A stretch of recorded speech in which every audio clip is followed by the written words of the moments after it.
हम सदियों से हिंदू रीति रिवाजों को मानते चले आ रहे हैं, जिसमें संस्कारों की अहम भूमिका है। जन्म से लेकर मृत्यु तक हम 16 संस्कार करते हैं। संस्कार के लिए किए जाने वाले कार्यक्रमों में जो पूजा, यज्ञ, मंत्र उच्चारण आदि होता है, उसका वैज्ञानिक महत्व भी साबित किया जा चुका है। आज के इस वीडियो में हम आपको इन्हीं संस्कारों के बारे में विस्तार में बताएंगे, जिनका वर्णन नारद पुराण में किया जा चुका है।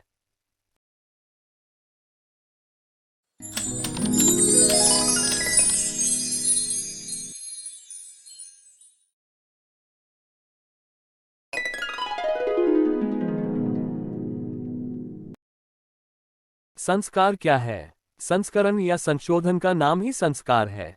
शरीर पर की जाने वाली किसी भी क्रियाओं से जो विशेषता आ जाती है, वही संस्कार है। पूर्व विद्यमान दोषों को हटाना तथा नए गुणों को समाहित करने के लिए ही संस्कार आवश्यक है। मित्रों, पहला संस्कार है गर्भाधान संस्कार। संतान प्राप्ति की इच्छा रखने वाली स्त्रियों का गर्भाधान संस्कार किया जाता है। इससे हमें योग्य, गुणवान और आदर्श संतान प्राप्त होती है। इसमें कितने ही आगंतुक दोषों के कारण यह प्राण दूषित हो जाते हैं, जैसे ग्रह दोष, पितृदोष, नाड़ी दोष, व्याधि दोष, अतिवायव्य दोष आदि। इन्हीं के प्रभावों से भी यह प्राण दूषित हो जाते हैं। गर्भ स्थापन के समय इन दोषों से मुक्ति के लिए यह संस्कार किया जाता है। मित्रों, दूसरा संस्कार है पुंसवन संस्कार। यह संस्कार गर्भ स्थापन के 3 माह के बाद करने का विधान है। इस समय तक एक महिला के गर्भाधान करने की पुष्टि हो चुकी होती है, इसलिए उस महिला को अपने आचार, व्यवहार, खानपान, रहन सहन आदि में परिवर्तन लाना होता है। कई चीजों का त्याग भी करना होता है। इस संस्कार के माध्यम से वह गर्भ में पल रहे अपने शिशु की रक्षा करती है, उसे शक्तिशाली तथा समृद्ध बनाने में अपना योगदान देती है। मित्रों, तीसरा संस्कार है सीमंतोन्नयन संस्कार। यह संस्कार गर्भाधान के 7वें से 9वें महीने में किया जाता है।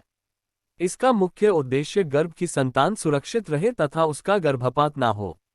साथ ही साथ उसे ईश्वर की अनुकंपा व कृपा प्राप्त होती रहे। इस संस्कार में स्त्री की मांग को ऊपर उठाकर यह बताया जाता है कि आज से स्त्री न तो श्रृंगार करे, ना ही पति से शारीरिक संपर्क स्थापित करे। इस समय तक गर्भ में पल रहा बच्चा सीखने के काबिल हो जाता है, इसलिए इस संस्कार के द्वारा उस महिला को धार्मिक ग्रंथों, कथाओं, अच्छे विचारों का अध्ययन करने को कहा जाता है। इसी के द्वारा वह गर्भ में पल रहे अपने शिशु को अच्छे संस्कार दे सकती है। इसका एक उदाहरण अभिमन्यु के द्वारा अपनी मां सुभद्रा के गर्भ में ही चक्रव्यूह को भेदने का ज्ञान मिल गया था। मित्रों, चौथा संस्कार है जातकर्म संस्कार। यह संस्कार शिशु के जन्म लेने के बाद किया जाता है। इससे शिशु की मेधा, आयु, बल की वृद्धि होती है। जिस प्रकार खान से निकले सोने को शुद्ध करके, उसके दोषों को दूर करके उसे अधिक चमकीला बना दिया जाता है, उसी प्रकार मां के गर्भ में रहने के कारण शिशु में जो गंदगी रहती है, उसे जातकर्म संस्कार से दूर किया जाता है। अब गर्भनाल कट जाने के बाद शिशु को स्वतंत्र रूप से वायु में सांस लेनी होती है तथा दूध पीना होता है। इसलिए उसे संस्कार के माध्यम से उसके मुंह में उंगली डालकर बलगम को निकाला जाता है, ताकि वह अच्छे से सांस ले सके। साथ ही साथ उसे हाथ की तीसरी उंगली या सोने की शलाका को पत्थर पर घिसकर शहद या घी चटाया जाता है, जिससे उसके बाद पित्त के दोष दूर होते हैं। मां के द्वारा अपने शिशु को प्रथम बार दूध पिलाना भी इसी में सम्मिलित है। मित्रों, पांचवा संस्कार है नामकरण संस्कार। नामकरण संस्कार से आयु एवं तेज की वृद्धि तथा व्यवहार की सिद्धि होती है। जन्म के बाद 11वें या 100वें दिन नामकरण संस्कार किया जाता है। शिशु के नए नाम से सभी लोग उसके स्वास्थ्य व सुख समृद्धि की कामना करते हैं। नामकरण का प्रभाव आगे चलकर बालक पर बहुत गहरा पड़ता है। इससे अधिक व्यक्तित्व का प्रादुर्भाव होता है, इसलिए बालक का नाम व्याकरण सिद्ध, शुद्ध एवं सुंदर रखना चाहिए।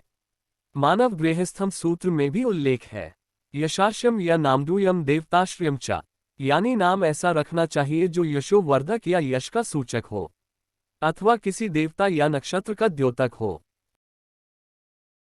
मित्रों, अगला संस्कार है निष्क्रमण या सूर्य दर्शन संस्कार। निष्क्रमण का अर्थ है बाहर निकलना।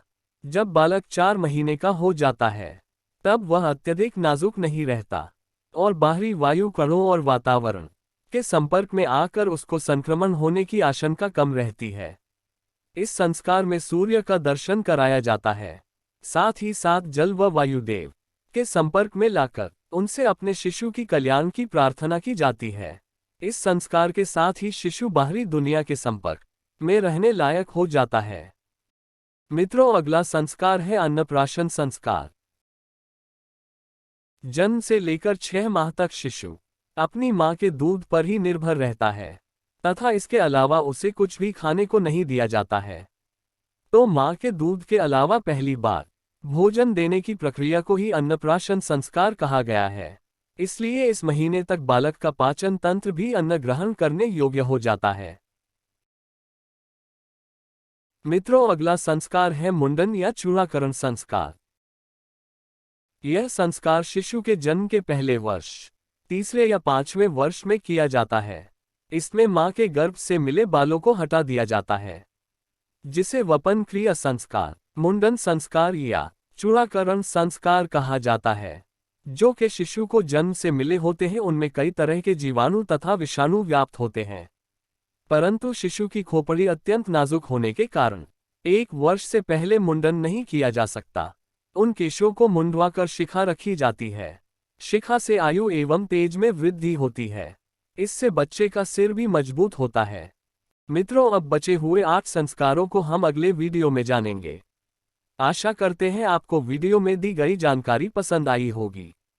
चैनल पर बने रहने के लिए इसे लाइक और सब्सक्राइब करें। धन्यवाद।